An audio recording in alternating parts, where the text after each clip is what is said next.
Hello everyone, in this video I will show you how to get anime clips for edits. If you find this guide useful, consider subscribing and leaving a like. Thank you.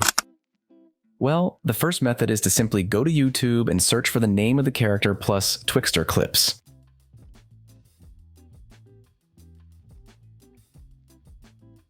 And click on videos.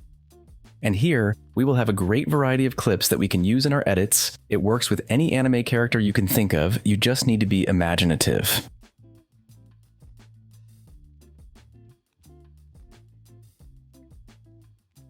Well, the second method is to go to one of these web pages. In all these pages, you will have a great catalog of clips for your edits. This is the first one. As you can see, there are a lot of clips here.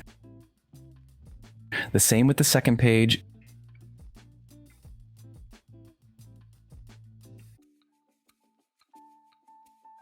And the same with the third and the fourth.